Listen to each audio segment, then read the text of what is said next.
Hello दोस्तों, ऐसी ही मज़ेदार वीडियो सुनने के लिए मेरी वीडियो को लाइक करें, शेयर करें और मेरे चैनल को सब्सक्राइब करें। प्ले रूम में बच्चे बड़े ही प्यार से एक दूसरे के साथ खेल रहे थे। धीरे धीरे पिंकी भी बाकी बच्चों के रंग में रंगती हुई नज़र आ रही थी। कभी रिया पिंकी को अपनी टीम में रखकर कोई एक बॉक्स की गेम जीत जाती, तो कभी अलेक्जेंडर और आर्यन किसी इंडोर गेम्स में जानबूझकर पिंकी और रिया के सामने हार जाते। पिंकी की ज़िंदगी में जो कुछ भी चल रहा था, उसके काफ़ी दिनों बाद पिंकी के चेहरे पर मुस्कान लौट कर आई थी। आखिर पिंकी एक बच्ची थी। बच्चों के मन पर बुरी घटनाओं का असर जितनी जल्दी होता था, उनके मन से उसके प्रभाव को हटाना भी उतना ही आसान होता था। हालांकि पिंकी अपने पापा के दुख को पूरी तरह से भूल तो नहीं पाई थी, मगर अब पिंकी को कम से कम इस बात की तसल्ली थी कि वो इस दुनिया में पूरी तरह से अकेली नहीं हुई थी। उसके भाई बहन उसके दुख में हमेशा उसके साथ वाले थे। ये बात अब पिंकी जान चुकी थी। बच्चे कुछ देर खेलने के बाद थक हार कर एक जगह पर बैठ गए। यश के माथे से पसीना बह रहा था। हालांकि यश को अलेक्जेंडर और आर्यन ने बताया था कि उसे जानबूझकर हारना है, मगर गेम शुरू होने के बाद यश सारी प्लानिंग भूल जाता था और जीतने के लिए अपनी जी जान लगा देता था। मगर तभी अलेक्जेंडर और आर्यन कोई ऐसी हरकत करते थे कि पूरी बाजी पलट जाती थी और रिया पिंकी की टीम जीत जाती। यश का शरीर भी काफ़ी वजनदार था, इसलिए यश को थकावट भी ज़्यादा महसूस होती थी। अपने बाल हवा में लहराते हुए यश कहने लगा, अरे यार, आज तो काफ़ी दिनों बाद मज़ा आ गया। मुझे तो लगता है कि तुम तीनों को रोज़ हमारे घर आना चाहिए, इसी तरह रोज़ खेलेंगे।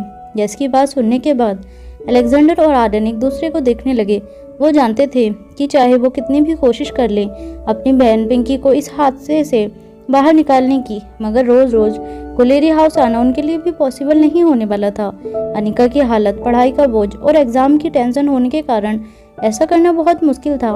मगर वो एक बात अच्छी तरह से जान चुके थे कि आने वाले कुछ सालों तक उन्हें पिंकी का साथ देना होगा। जब तक पिंकी इतनी मैच्योर नहीं हो जाती कि अपनी लाइफ के डिसीजंस खुद ले सके और श्रेया भी पूरी तरह से नॉर्मल होकर अपनी रूटीन लाइफ बिताने लगे, तब तक आर्यन, अलेक्जेंडर और रिया को पिंकी को सपोर्ट करना ही था। कुछ देर बाद जब सारे बच्चे थक हार कर शांत हो गए, तब नन्ही सी पिंकी ने अपने दोनों हाथ अपने गालों पर रख दिए और अपनी नज़रें झुकाकर रिया से कहा, मुझे लगता है मम्मा पागल हो रही हैं। पिंकी ने पहली बार अपने दिल की बात अपने भाई बहनों से शेयर की थी। पिंकी की बात सुनते ही अलेक्जेंडर और आर्यन हैरान हो गए। रिया भी काफ़ी शॉक्ड लग रही थी। रिया ने पिंकी के कंधे पर हाथ रखकर कहा, ये तुम क्या कह रही हो? पिंकी का चेहरा काफ़ी उदास नजर आ रहा था। पिंकी ने कुछ देर तक खामोश रहने के बाद रिया की ओर देखकर कहा, मम्मा को लग रहा है पापा अभी भी जिंदा है। मैं अच्छी तरह से जानती हूँ कि इस सिचुएशन को क्या कहते हैं। मम्मा पागल होने वाली हैं बहुत जल्द। तीनों बच्चों में अगर कोई सबसे ज़्यादा पिंकी को समझ सकता था तो वह था आर्यन। आर्यन का स्वभाव भी बचपन से काफ़ी हद तक पिंकी से मिलता जुलता था। रोहित की गैर हाजिरी में परिवार के कुछ लोग ने आर्यन को भी काफ़ी हद तक पागल साबित करने के लिए मेंटल ट्रॉमा पहुंचाया था, इसलिए आर्यन पिंकी के स्वभाव को अच्छी तरह से समझ सकता था। जब आर्यन रिया बनकर स्कूल जाया करता था, तब आर्यन की दोस्त पिंकी के साथ हुई थी। बचपन की वह दोस्ती फिर अचानक भाई बहन के रिश्ते में बदल गई। मगर पिंकी के लिए अगर इस दुनिया में उसका कोई बेस्ट फ्रेंड था तो वो सिर्फ आर्यन था, क्योंकि पिंकी जो बातें नहीं बोल पाती थी वह भी आर्यन समझ जाता था और अपनी बहन की हेल्प करने की कोशिश करता था। आज सिचुएशन कुछ बदल गई थी। पिंकी जिस सदमे में थी वह उसके बचपन के सदमे से शायद कई ज़्यादा बड़ा सदमा था। पिंकी के चेहरे पर इतनी ज़्यादा फिक्र देखकर आर्यन पिंकी के आसपास आकर कहने लगा, नहीं नहीं पिंकी, ऐसा कुछ नहीं होने वाला। ये तुम क्या कह रही हो? मामी बिल्कुल ठीक हो जाएंगी। देखो अभी तुम छोटी हो, कुछ बातों को समझ नहीं पाओगी, मगर इतना समझ लो कि मामी आकाश मामा से इतना प्यार करती थी, इसलिए आकाश मामा के साथ जो हादसा हुआ है वो मामी फेस नहीं कर पा रही हैं, वो एक्सेप्ट नहीं कर पा रही हैं। वो मन ही मन आकाश मामा को जिंदा रखना चाहती हैं और इसलिए शायद वो इस तरह से बिहेव कर रही हैं। मगर तुम चिंता मत करो, वक्त रहते ही मामी पूरी तरह से ठीक हो जाएंगी। अरे इसलिए तो तुम्हें भी मामी को सपोर्ट करना है। तुम जितना खुश रहोगी मामी के सर से टेंशन उतना ही कम होता जाएगा, और एक बार मामी के सर से टेंशन कम हो गया तो मामी पहले की तरह बिल्कुल नॉर्मल हो जाएंगी। वैसे तो आर्यन और पिंकी की उम्र लगभग सेम थी, मगर आर्यन और अलेक्जेंडर ने पिंकी और रिया को हमेशा अपने से छोटा ही माना था। हालांकि मैच्योरिटी लेवल के हिसाब से आर्यन और अलेक्जेंडर अपनी दोनों बहनों से काफ़ी ज़्यादा आगे थे। आर्यन और अलेक्जेंडर ने पिंकी को काफ़ी समझाने की कोशिश की, मगर पिंकी के चेहरे को देखकर लग रहा था कि वो इतनी आसानी से उनकी बातें समझने वाली नहीं थी। पिंकी के चेहरे पर मायूसी अभी भी बरकरार थी। पिंकी ने कुछ देर मन ही मन सोचने के बाद रिया और अलेक्जेंडर से कहा, मुझे लगता है कि मम्मा को किसी डॉक्टर के पास ले जाना चाहिए जो मम्मा के दिमाग को ठीक कर सके। पिंकी जो कह रही थी वैसे तो वो बात ठीक ही थी। अक्सर ऐसे केसेस में डॉक्टर की कंसल्टेंट से काफ़ी मदद मिल सकती थी, और अब ये बच्चे इतना तो जान चुके थे कि मेंटल हेल्थ भी बाकी बीमारियों की तरह ठीक की जा सकती थी। जब पिंकी ने यह बात कही तब अचानक ही यश ने गहरी सांस लेते हुए कहा, अगर अनिका बुआ ठीक होती तो वो तुरंत श्रेया चाची का इलाज कर देती। जैसे ही यश ने ये बात कही सारे बच्चे अचानक चौंक गए। पिंकी की आंखों में भी चमक आ गई। पिंकी ने तुरंत अलेक्जेंडर और आर्यन की ओर देखकर कहा, अरे हाँ, यश बिल्कुल ठीक कह रहा है। पापा भी हमेशा कहा करते थे कि अनिका बुआ इस दुनिया की सबसे बेहतरीन दिमाग की डॉक्टर हैं। वो किसी भी पेशेंट की मेंटल हेल्थ को ठीक कर सकती हैं। इंटरनेट और सोशल मीडिया के ज़माने में बच्चों की अवेयरनेस कुछ ज़्यादा ही तेज हो गई थी, और इसलिए बच्चे आपस में एक ऐसा डिस्कशन करने लगे जो शायद किसी ज़माने में 30-35 साल के लोग किया करते थे। यश अपने हाथ पर हाथ रखकर कमरे में यहाँ वहाँ घूमने लगा। अलेक्जेंडर और आर्यन भी गहरी सोच में डूब गए थे। रिया अपनी एक उंगली अपने गालों पर रखकर कुछ सोच रही थी। तभी अचानक रिया के दिमाग में एक ख्याल आया। रिया ने अपने भाइयों की ओर देखकर कहा, एक काम करते हैं, अगर श्रेया मामी को ठीक करना है तो हमें श्रेया मामी का इलाज मम्मा से ही करवाना चाहिए। हम सब भी अच्छी तरह से जानते हैं कि मम्मा कितनी अच्छी डॉक्टर हैं। अलेक्जेंडर और आर्यन रिया की ये बात सुनकर हैरानी से एक दूसरे को देखने लगे। आर्यन के चेहरे पर कुछ कुछ इरिटेशन भी नजर आने लगी थी।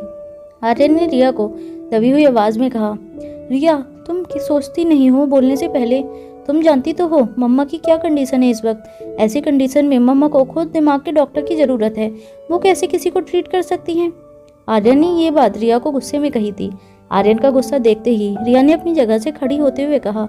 उसने अपने दोनों हाथ कमर पर रख दिए और आर्यन से कहने लगी, देखो, पहले तो मुझसे इस तरह से बात मत करो, वरना पापा को कंप्लेंट कर दूंगी। और दूसरा, मैं पागल नहीं हूँ, तुम पागल हो। अरे जरा समझने की कोशिश करो। रिया की धमकियां सुनकर आर्यन और अलेक्जेंडर दोनों ने अपने कदम पीछे बढ़ा दिए। वो दोनों अच्छी तरह से जानते थे कि अगर रिया रोहित से जरा भी कंप्लेन कर देती तो रोहित पूरा घर सर पर उठा लेगा। दोनों भाई अब तक इतना तो जान चुके थे कि उनके पापा सबसे ज्यादा प्यार अगर किसी को करते थे तो वो रिया से करते थे। दोनों बेटों को कभी कभार प्यार कर देते थे। जब अनिका किडनैप हुई थी तब कभी कभार बड़े ही प्यार से दोनों बेटों के सिर पर हाथ भी फेर दिया करते थे। मगर वे दोनों अच्छी तरह से जानते थे कि उनके पापा मन ही मन सबसे ज़्यादा प्यार अपनी सारी औलादों में सिर्फ रिया से करते थे। रिया ने अपनी बात आगे बढ़ाते हुए कहा, देखो, अभी हमने देखा कि उस दिन राजलक्ष्मी आंटी घर पर आई थी। वो किसी पेशेंट की रिपोर्ट घर लेकर आई थी। फिर मामा ने उस केस को स्टडी करके पूरे रात पढ़ाई की, और नतीजा क्या हुआ? अगले दिन मामा ने उस पेशेंट को ठीक करने का सॉल्यूशन दे दिया।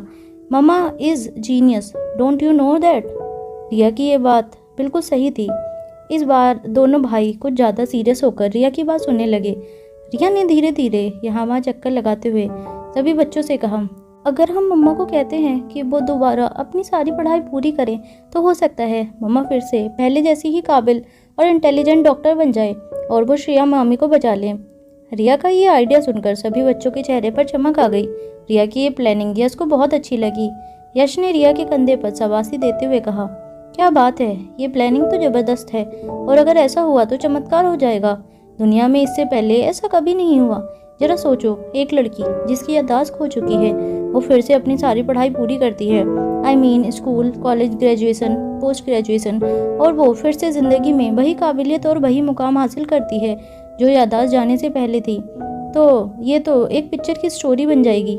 जैसे ही उसने ये बात कही सभी बच्चों ने अपने सिर पर अपना एक हाथ रख लिया, मगर रिया के चेहरे पर अब काफ़ी ज़्यादा सीरियसनेस नजर आ रही थी। रिया ने दबी हुई और धीमी आवाज़ में अपने दोनों भाइयों के कंधे पर हाथ रखकर कहा, मम्मा की याददाश्त जब आनी होगी तब आ जाएगी, मगर मम्मी को अब बिल्कुल पहले जैसा वापस बनाने की जिम्मेदारी हम लोगों की है। श्रेया काफ़ी देर तक अपने कमरे में अनिका के साथ बातें करती रही। श्रेया ने एक एक करके अनिका को हर वो पहलू समझाया जिससे ये साबित हो रहा था कि आकाश के एक्सीडेंट के पीछे जरूर रोहित का हाथ था।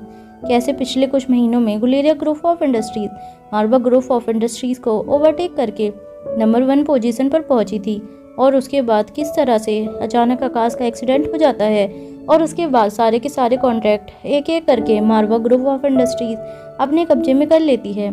श्रेया ने जब एक एक करके सारी कहानी अनिका को बताई तो अनिका के मन में एक अजीब सी उलझन पैदा हो गई। अब अनिका के लिए ये तय करना मुश्किल हो गया था कि रोहित एक अच्छा आदमी था या बुरा।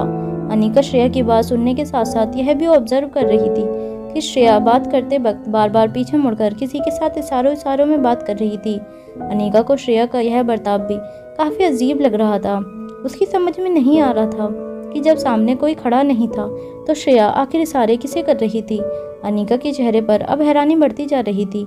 तभी श्रेया के बेडरूम के दरवाजे पर किसी के खटखटाने की आवाज़ आई। श्रेया बस बड़ी बड़ी आंखों से दरवाजे की ओर देखती रही, मगर दरवाजा खटखटाने पर श्रेया ने दरवाज़ा खोलने के लिए अपने कदम आगे नहीं बढ़ाए। अनिका भी श्रेया का ये रिएक्शन देखकर काफ़ी हैरान थी। उसके मन में इसी को लेकर सवाल चल रहे थे। कुछ देर तक जब दरवाज़ा कोई बाहर से खटखटाता रहा, कुछ सोचते हुए अनिका अपनी जगह से उठी और धीरे धीरे दरवाजे के पास जाकर अनिका ने दरवाज़ा अनलॉक कर दिया।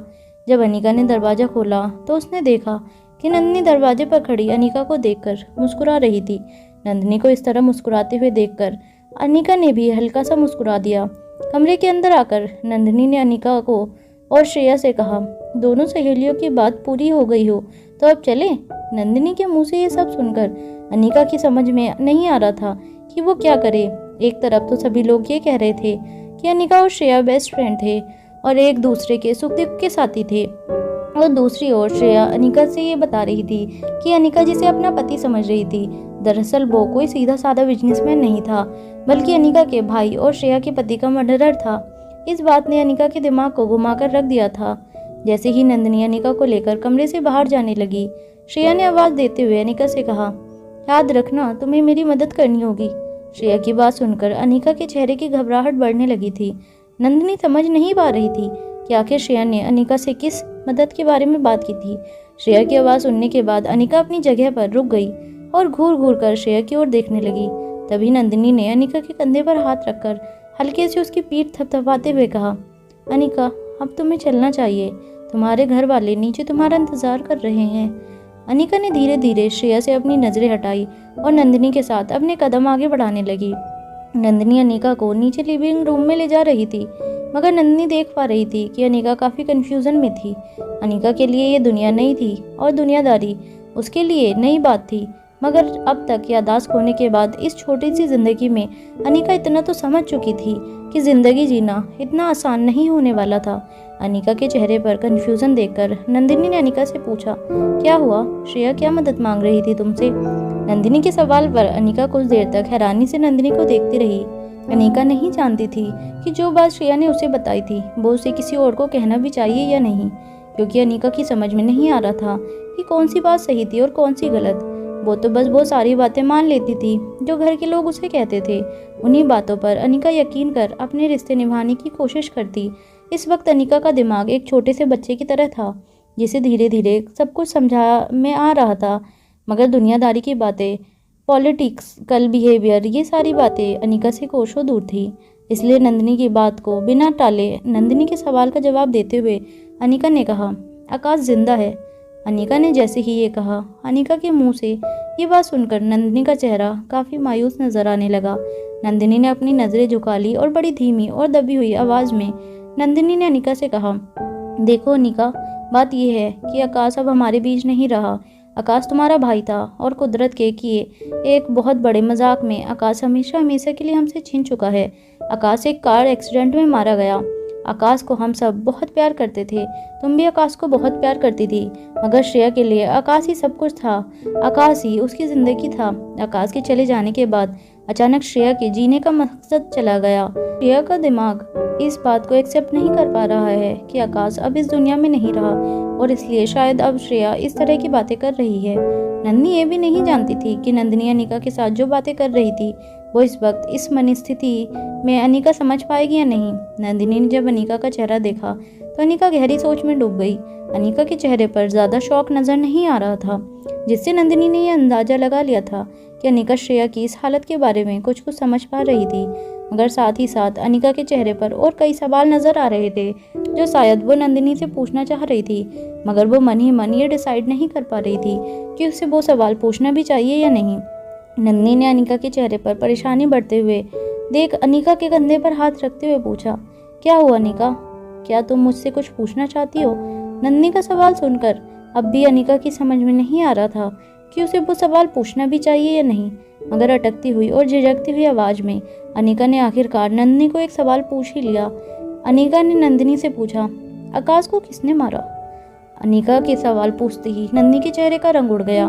नंदिनी कुछ देर तक हैरान होकर अनिका को देखती रही।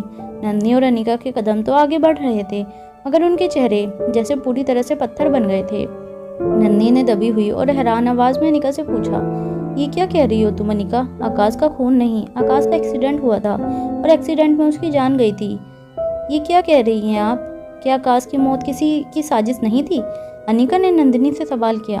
उसके इस सवाल को सुनकर नंदिनी ने फिर से कहा, नहीं तो हम सब जानते हैं कि आकाश का एक्सीडेंट हुआ था और उसी एक्सीडेंट में उसकी जान गई थी।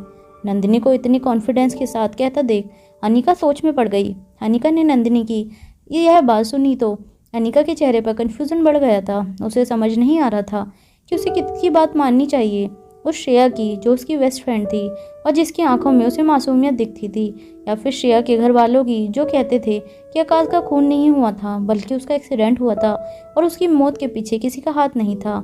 श्रेया को जिस पर शक था वो आदमी कोई और नहीं बल्कि अनिका का पति रोहित था।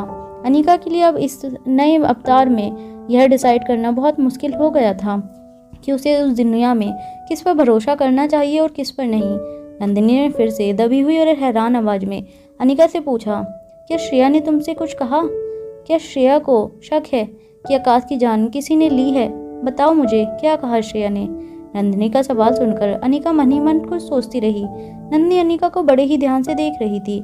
वो उसके चेहरे के भाव को पढ़ने की कोशिश कर रही थी। काफी देर तक अनिका खामोश रही। तब नंदिनी ने श्रेया का हाथ पकड़कर उसे दोबारा पूछा, बताओ अनिका, क्या श्रेया ने तुमसे कुछ कहा? क्या उसने कुछ बताया तुम्हें? ये बात सुनने के बाद अब अनिका की समझ में नहीं आ रहा था कि जो बात श्रेया ने उस पर भरोसा करके कही थी वो बात उसे किसी के साथ शेयर करनी भी चाहिए या नहीं। अब तक अनिका इतना तो समझ चुकी थी कि श्रेया की मानसिक हालत बाकी लोगों की तरह नॉर्मल नहीं थी। जो इंसान अनिका की नज़र नहीं आ रहा था वो श्रेया को नज़र आ रहा था। इसका मतलब साफ था कि श्रेया मानसिक तौर पर बीमार थी। अनिका धीरे धीरे ये भी समझने लगी थी जब नंदिनी ने देखा कि अनिका बिल्कुल खामोश हो गई थी और मन ही मन कुछ गहरी सोच में डूबी थी। तब नंदिनी ने फिर से अनिका के कंधे पर हाथ रखते हुए कहा, बताओ अनिका, क्या श्रेया ने तुमसे कुछ कहा? क्या उसे किसी पर शक है? क्या उसे ये शक है कि आकाश का एक्सीडेंट किसी ने जानबूझकर करवाया है? अनिका बताओ, ये जानना मेरे लिए बहुत ज़रूरी है। इसी बीच नंदिनी को कुछ पुरानी बातें याद आने लगी। वो बातें सोच सोचकर नंदिनी की दिल की धड़कनें इसलिए तेज हो रही थी क्योंकि नंदिनी काफ़ी दिनों से अपने पति सिद्धार्थ गुलेरिया का बदला हुआ स्वभाव देख रही थी। अनिका ने जो आधी अधूरी बातें अभी अभी नंदिनी को कही थी, उन बातों से नंदिनी को अपने पति की एक बात याद आ रही थी। कुछ वक्त पहले नंदिनी ने यह देखा था कि सिद्धार्थ बार बार किसी से मैसेज करके गुलेरिया खानदान में होने वाली बातों की खबरें पहुंचाता था। यहाँ तक कि एक बार नंदिनी ने यह भी देख लिया था कि सिद्धार्थ ने किसी को मैसेज किया था जिसमें लिखा था कि सारी प्लानिंग पर पानी फिर गया। सिद्धार्थ कौन सी प्लानिंग की बात कर रहा था? ये बात अब नंदिनी के लिए भी काफ़ी बड़ा सवाल बन चुकी थी। यही सब सोचते हुए नंदिनी ने फिर से दबी हुई आवाज़ में अनिका से पूछा, बताओ अनिका, क्या तुम्हें कुछ कहा श्रेया ने? अनिका के चेहरे पर अभी भी वो कन्फ्यूज़न नज़र आ रहा था। उसे समझ नहीं आ रहा था कि जो बातें श्रेया ने उसके साथ शेयर की थी वो उसे किसी और को बतानी भी चाहिए या नहीं। तभी अचानक अनिका और नंदिनी दोनों के कानों पर करण की आवाज़ पड़ी। करण ने अनिका को आवाज़ लगाते हुए कहा, जल्दी आओ अनिका, बच्चे तुम्हारा इंतज़ार कर रहे हैं। मुझे लगता है अब काफ़ी देर हो गई है, तुम लोगों को वापस घर जाना चाहिए। ये सुनते ही अनिका के चेहरे पर हैरानी साफ साफ नज़र आ रही थी। अनिका इसी तरह सबके सामने गई। आयशा ने जब अनिका को देखा तो उसे कुछ ठीक नहीं लगा। आयशा मारवा अनिका के चेहरे की परेशानी देखकर आगे बढ़ी और अनिका का हाथ पकड़कर कहा, तुम ठीक तो हो ना अनिका? नंदिनी के माथे से भी ठंडा पसीना बहने लगा था। नंदिनी बार बार सिर्फ यही सोचे जा रही थी कि अगर आकाश की मौत सिर्फ एक सीधा साधा एक्सीडेंट का केस नहीं था तो क्या उसका पति सिद्धार्थ गुलेरिया आकाश के मर्डर में शामिल था? नंदिनी का अपने पति सिद्धार्थ के ऊपर शक करने के कई कारण थे और सबसे बड़ा कारण था सिद्धार्थ का बदला हुआ अंदाज। वहाँ नंदिनी की सांसें तेज हो रही थी। यहाँ अनिका के चेहरे पर काफ़ी घबराहट और परेशानी नजर आ रही थी। तभी आयशा मारवा ने बड़े ही प्यार से अनिका के हाथ पर हाथ रखते हुए कहा, क्या हुआ अनिका, तुम्हारी तबीयत तो ठीक है ना? अनिका ने जब आयशा को अपने सामने देखा तो बस मुस्कुराकर अपना सर हाँ में हिला दिया। अनिका का रिएक्शन देखकर करण समझ गए थे कि जरूर श्रेया की हरकतें देखकर अनिका परेशान हो गई थी। करण को अनिका के चेहरे से ही पता चल गया था कि अनिका श्रेया से मिलने के बाद और भी ज़्यादा परेशान हो गई थी। करण ने अनिका को इसलिए श्रेया से मिलने दिया था ताकि श्रेया का मन हल्का हो और उसे अच्छा लगे, पर उनको पता नहीं था कि अनिका के मन पर उल्टा असर हो जाएगा और अनिका और ज़्यादा परेशान हो जाएगी। अनिका इस वक्त ऐसी सिचुएशन में थी कि वो कॉम्प्लिकेटेड मैटर स्टेट को समझ नहीं पा रही थी। अनिका की पोजीशन का अंदाजा लगाते हुए करण ने आयशा की ओर देखकर कहा, मुझे लगता है कि श्रेया की दिमागी हालत ठीक नहीं है, इसलिए श्रेया के साथ बात करके अनिका कुछ परेशान हो गई है। जब करण ने ये रीज़न बताया तब आयशा भी अनिका की कंडीशन समझते हुए अनिका की पीठ थपथपाकर कहने लगी, फिक्र मत करो बेटा, आकाश के जाने की दुख की वजह से कुछ दिनों तक शायद श्रेया इस तरह का बर्ताव करे, मगर धीरे धीरे सब कुछ ठीक हो जाएगा। अनिका को ये कहने के बाद आयशा तीनों बच्चे और अनिका को लेकर वहाँ से चली गई। नंदिनी के चेहरे पर भी काफ़ी परेशानी नजर आ रही थी, मगर नंदिनी किसी तरह करण के सामने अपने इमोशंस को कंट्रोल कर रही थी। मगर अब नंदिनी के लिए ये जानना बहुत ज़रूरी हो गया था कि आखिर श्रेया को आकाश की मौत के बारे में क्या राज पता था और वह क्या राज था जो अपने दिल में कई दिनों से दबा कर बैठी थी। गुलेरिया हाउस से निकलने के बाद अनिका अपनी सास आयशा और तीनों बच्चों के साथ कार में बैठकर मारवा हाउस की ओर कार आगे बढ़ाने लगी। अनिका अब खुद ही ड्राइविंग कर रही थी और बच्चों को भी यह देखकर काफ़ी एक्साइटमेंट हो रही थी। बच्चों के लिए यह अनिका का फिर से अपनी पुरानी ज़िंदगी में लौटने की तरफ पहला कदम था और बच्चे अनिका को ड्राइव करते हुए देखकर काफ़ी अच्छा फील कर रहे थे। उनको अंदर ही अंदर खुशी हो रही थी कि अनिका धीरे धीरे अब नॉर्मल होने की कोशिश कर रही है। ये बात अलग थी कि अनिका को अभी तक कुछ भी याद नहीं आया था, पर बच्चों को यकीन था कि धीरे धीरे इसी तरह एक दिन अनिका की याददाश्त वापस आ जाएगी। पिंकी के साथ जो कुछ भी हुआ था, जो कुछ भी बातें हुई थी, वो सारी बातें बच्चे अपनी मम्मा के साथ शेयर करना चाहते थे। नन्ही सी रिया ने सबसे पहले बात आगे बढ़ाते हुए अनिका से कहा, मम्मा क्या आप जानती हैं, पिंकी कह रही थी कि श्रेया मामी हेलुसिनेट कर रही थी। अनिका ने जैसे ही यह शब्द सुना, ड्राइव कर रही अनिका की नज़रें रिया की आंखों पर जा टिकी।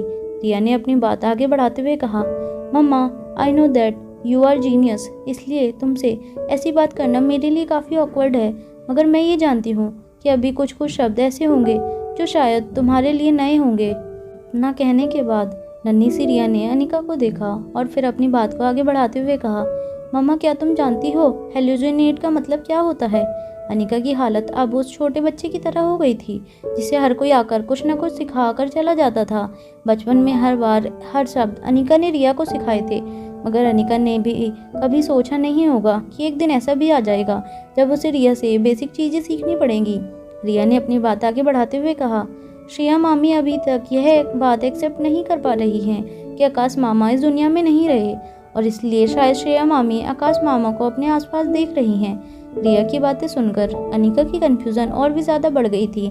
उसे समझ नहीं आ रहा था कि उसे श्रेया की मदद करनी भी चाहिए या फिर श्रेया को किसी डॉक्टर की इलाज की ज़रूरत थी। श्रेया की आंखों में अनिका को मासूमियत दिखी थी। कहीं ना कहीं ऐसा लग रहा था जैसे श्रेया अनिका से मदद की भीख मांग रही थी। अनिका श्रेया की ऐसी कंडीशन में उसकी मदद करना चाहती थी, मगर वो नहीं जानती थी कि वो उसकी मदद करने के लायक भी थी या नहीं, और क्या सचमुच श्रेया को मदद की ज़रूरत भी थी या नहीं, ये बात भी अनिका नहीं जानती थी। अनिका अपने मन में इस वक्त यही सब सोच रही थी। उसके मन में सवालों का तूफान सा आ चुका था। तभी रिया की दबी हुई और मासूम आवाज़ अनिका के कानों पर पड़ी। रिया ने अपने आप से बातें करते हुए कहा, काश आकाश मामा के साथ ऐसा कुछ नहीं हुआ होता, आकाश मामा भी हमारे साथ होते और श्रेया मामी की भी ऐसी हालत नहीं होती। इतना कहने के बाद रिया ने अनिका की तरफ देखा और फिर अपनी प्यारी सी आवाज़ में कहा, मम्मा काश आप बिल्कुल ठीक होती और पहले की तरह होती तो आप आसानी से श्रेया मामी का इलाज कर पाती। मैं जानती हूँ that you are a genius doctor, आप कभी श्रेया मामी को इस हालत में पहुँचने ही नहीं देती। जैसे ही रिया ने ये बात कही बैक सीट पर बैठे अलेक्जेंडर ने अपना सर आगे की तरफ झुकाते हुए अनिका की ओर देखकर कहा, मम्मा, मुझे लगता है कि आपको फिर से अपनी पढ़ाई शुरू कर देनी चाहिए। अलेक्जेंडर की बात सुनकर कार में बैठे सभी लोग हैरान हो गए, पर अलेक्जेंडर ने अपनी बात आगे बढ़ाते हुए कहा, मम्मा, मैं सच कह रहा हूँ, क्योंकि अगर इस दुनिया में कोई सबसे बेहतरीन डॉक्टर है तो वो आप हैं, और ये बात हर कोई जानता है। और इसका मतलब साफ है कि इस दुनिया में अगर अब कोई सबसे बेहतरीन डॉक्टर बन सकता है तो वह भी आप ही होंगी। हो सकता है कि आप फिर से अपनी पढ़ाई शुरू करें तो आप बाकी लोगों से ज़्यादा तेज मेडिकल साइंस के बारे में बातें जान सकती हैं, और मैं जानता हूँ आप ऐसा कर सकती हैं। अलेक्जेंडर की बात सुनकर रिया के चेहरे पर भी मुस्कुराहट आ गई, और रिया ने एक प्यारी सी मुस्कान देते हुए बड़ी ही इनोसेंटली अनिका से कहा, हाँ मम्मा, फिर तो बहुत आसान हो जाएगा। आप श्रेया मामी को भी बचा लेना और आप खुद का भी इलाज कर लेना, सब कुछ सॉर्ट आउट हो जाएगा। रिया ने जितनी आसानी से ये बात कही थी वो बात इतनी आसान नहीं थी। बच्चों की बात को एक मजाक में उड़ाते बैक सीट पर बैठी आयशा ने कहा, ठीक है बच्चों, ये सारी बातें अब बाद में करेंगे, अब आपकी मम्मा को ड्राइविंग पर कंसंट्रेट करने दो। वहाँ रोहित भी मारवा हाउस वापस लौट चुका था। वो अपने कमरे में बैठा अपने परिवार के घर लौटने का इंतजार कर रहा था, मगर साथ ही साथ रोहित के दिमाग में कई सारी बातें चल रही थी। अपने बेडरूम की बालकनी में खड़े होकर रोहित ने सिगार जलाई। रोहित ये समझने की कोशिश कर रहा था कि आखिर वो कौन दुश्मन था जो इतना ताकतवर हो चुका था, जिसके होने का वजूद तक रोहित तक नहीं पहुंच पा रहा था। अनिका को दिल्ली में किसी बड़े हेलीकॉप्टर से ले जाया गया था। उस हेलीकॉप्टर में ही वो गाड़ियां भी थी जो मैग्नेटिक फील्ड जनरेट करके चलती थी। अब तक रोहित को दुश्मन की ताकत का अंदाजा हो गया था। बस रोहित किसी तरह दुश्मन तक पहुंचना चाहता था, मगर बिजनेस टाइकून रोहित मारवा और इंपीरियल लीग के किंग के लिए भी अब ये बात बहुत मुश्किल हो चुकी थी, ये जान पाना कि आखिर उसका दुश्मन कहाँ छिपा था और कहाँ से वार कर रहा था। रोहित हर तरीके से सोचकर देख चुका था, और उसके पास जितनी ताकत थी उसने उसका भी इस्तेमाल कर लिया था, मगर उसके हाथ सिर्फ नाकामी ही लगी थी। रोहित ने जिन सिक्योरिटी गार्ड्स को अनिका और आयशा के साथ भेजा था, उन सिक्योरिटी गार्ड्स के चीफ ने रोहित को यह भी बता दिया था कि कोई दुश्मन था जो उनकी कार का पीछा कर रहा था, और रोहित के आदमी चारों तरफ उस कार के मालिक को ढूंढने में लग गए थे। सिगार का कस लगा रहे रोहित के चेहरे पर इस वक्त घबराहट नजर आ रही थी। रोहित का सिक्स सेंस उसे ये बता रहा था कि पहले वाला दुश्मन और अब जो अनिका और आयशा की गाड़ी का पीछा कर रहा था वो दुश्मन अलग था। दोनों का स्टाइल काफ़ी अलग था। पहले वाला दुश्मन बहुत ही चालाक और समझदार था, जबकि इस बार जिसने अनिका और आयशा की गाड़ी का पीछा करने की कोशिश की थी वो जल्द से जल्द पकड़ा जाएगा। यह बात भी रोहित अच्छी तरह से जानता था। कुछ देर में रोहित के एक खास आदमी का रोहित को कॉल आया। रोहित ने जब कॉल कनेक्ट किया तो उस आदमी ने कहा, सर, जो गाड़ी अभी मैडम की कार का पीछा कर रही थी उसके बारे में पता चल गया है सर। रोहित ने जैसे ही अपने खास आदमी की बात सुनी उसके चेहरे पर एक कुटिल मुस्कान आ गई। रोहित को यकीन था कि ये तो होना ही था। रोहित ने अपने मुंह से सिगार निकालते हुए उस आदमी से पूछा, कौन है वो लोग और कहाँ हो तुम लोग, मुझे बताओ, मैं अभी इसी वक्त वहाँ पहुँच रहा हूँ। तभी उस आदमी ने तेज सांसें लेते हुए कहा, नहीं सर, यहाँ आने का कोई फ़ायदा नहीं है। ये लोग तो मामूली कॉलेज के स्टूडेंट हैं जो लोग सरेआम कार रेसिंग करना पसंद करते हैं। ये इनकी हॉबी है। कई बार पकड़े जा चुके हैं मगर सुधरने का नाम नहीं लेते। हमने एक लड़की की खूब पिटाई की, तब पता चला कि वो लोग तो दरअसल पहले यूं ही मस्ती मस्ती में स्पीडिंग कर रहे थे, मगर जब मैडम ने कार अपने हाथों में ली तो इन लोगों की पूरी गैंग ने मैडम के साथ एक रेस लगानी शुरू कर दी। मैडम दिखने में खूबसूरत हैं, इसलिए सारे आवारा लड़के मैडम का पीछा करके रेस में मैडम को हराने की कोशिश करने लगे, मगर वो लोग खुद भी यह देखकर हैरान थे कि मैडम ने कार इतनी तेज भगाई कि सारे के सारे रेस ड्राइवर कई मीटर पीछे छूट गए। रोहित को भी अब इस बात से आश्चर्य होने लगा था कि धीरे धीरे अनिका की सारी क्वालिटीज़ अनिका में वापस आ रही थी। बस अनिका की याददाश्त अनिका से कोसों दूर थी, और अनिका आज भी रोहित के साथ बिल्कुल अनकंफर्टेबल थी, मगर रोहित को कहीं ना कहीं इस बात की तसल्ली थी कि अनिका अपनी पहले वाली लाइफ की ओर तेजी से कदम आगे बढ़ा रही थी। रोहित यही सोच कर अपने दिल को समझा लेता और खुश हो जाता। वो जानता था कि अनिका उसकी ही है और एक दिन अनिका को इस बात का एहसास भी हो जाएगा। तभी रोहित को एहसास हुआ कि रोहित के कमरे का दरवाज़ा किसी ने पीछे से खोला था। जब रोहित ने पीछे मुड़कर देखा तो आयशा कमरे में के अंदर दाखिल हुई थी। रोहित ने तुरंत अपनी सिगार बुझाई और आयशा की ओर जाने लगा। आयशा ने रोहित से कहा, बच्चे और अनिका घर लौट आए हैं। रोहित कभी कभी तो ऐसा लगता था कि अनिका बिल्कुल पहले की तरह ही है। वही समझदारी, वही काबिलियत, वही सूझबूझ। बस हैरानी की बात सिर्फ ये है कि उसे अपने बारे में, अपने परिवार के बारे में कुछ याद नहीं। इतना कहने के बाद आयशा ने एक गहरी सांस लेते हुए कहा, रोहित, कभी कभी अनिका इतनी समझदारी वाली बातें करती है कि ऐसा लगता है जैसे अनिका मानो हम सबके साथ कोई बड़ा सा मजाक कर रही हो और अचानक ही हमारी आंखों के सामने चुटकी बजाकर कहेगी कि मैंने तुम सबको बेवकूफ़ बनाया। हालांकि रोहित भी कई दिनों से यही बात सोच सोच कर परेशान हो रहा था। उसकी समझ में नहीं आ रहा था कि आखिर अनिका की याददाश्त के साथ ऐसा क्या हुआ था जो इतने दिन बीत गए थे मगर अनिका की याददाश्त लौट कर नहीं आई थी। रोहित के हाथ में फ़ोन था। उसके आदमी का फ़ोन डिस्कनेक्ट नहीं हुआ था। रोहित ने फ़ोन कान पर लगाया। तब रोहित के खास आदमी ने बात आगे बढ़ाते हुए कहा, सर, कॉलेज के इन लड़कों को छोड़ देता हूँ। रोहित ने बस एक हल्की सी हाँ करी और फ़ोन डिस्कनेक्ट कर दिया। आयशा रोहित के साथ दोपहर को हुई बात के बारे में डिस्कशन नहीं करना चाहती थी, मगर आयशा भी काफ़ी परेशान थी। वो जानती थी अगर दुश्मन ने एक बार हमला करने की कोशिश की है तो वो दोबारा भी ज़रूर ऐसी कोशिश करेगा। रोहित की सिक्योरिटी भले ही कितनी भी ज़्यादा मजबूत क्यों ना हो, मगर एक बार अनिका की किडनैपिंग हो चुकी थी, जिसकी वजह से अब आयशा अपने परिवार की सिक्योरिटी को लेकर काफ़ी घबराई हुई नज़र आ रही थी। इसलिए काफ़ी देर तक मन ही मन सोचने के बाद आयशा ने अटकती हुई आवाज़ में रोहित से कहा, आज दोपहर जिन लोगों ने हमारा पीछा किया था, क्या उनके बारे में? इससे पहले कि आयशा अपनी बात पूरी कर पाती, रोहित ने आयशा से कहा, वो कॉलेज के स्टूडेंट थे जो ऐसे ही रेस लगा रहे थे और तुम तो अच्छी तरह से जानती हो आजकल के शहर के लड़के कैसे बर्ताव करते हैं। खूबसूरत लड़की को देखकर और ज़्यादा एक्साइटेड हो जाते हैं। फिक्र करने की कोई बात नहीं है। मैं अच्छी तरह से जानता हूँ माँ कि तुम इस बात को लेकर परेशान हो और तुम्हें इस बात की भी चिंता है कि एक बार अनिका की किडनैपिंग हो चुकी है, मगर मैं तुमसे वादा करता हूँ आगे हमारे परिवार के साथ कभी ऐसा नहीं होगा। मुझ पर भरोसा रखो। रोहित की बात सुनने के बाद आयशा के चेहरे पर राहत नजर आने लगी। आयशा ने बात बदलते हुए रोहित से कहा, रोहित, क्या लगता है तुम्हें अनिका की हालत कब तक ठीक हो जाएगी? क्या किसी डॉक्टर ने अनिका की याददाश्त जाने का कोई कारण बताया? रोहित ने भी एक गहरी सांस लेते हुए आयशा से कहा, देश विदेश के सारे डॉक्टर्स को अनिका की रिपोर्ट भिजवा दी गई है, मगर किसी की समझ में कुछ नहीं आ रहा है। सभी का यही कहना है कि अनिका का इलाज सिर्फ एक डॉक्टर कर सकता है। रोहित की इस बात पर आयशा को काफ़ी उम्मीद नजर आने लगी थी। आयशा ने रोहित से पूछा, कौन है वो डॉक्टर? उसे मुंह मांगी फीस देकर अभी के अभी बुलाओ। इतना कहने के बाद आयशा अपनी आंखों में एक उम्मीद लिए रोहित के जवाब का इंतजार कर रही थी।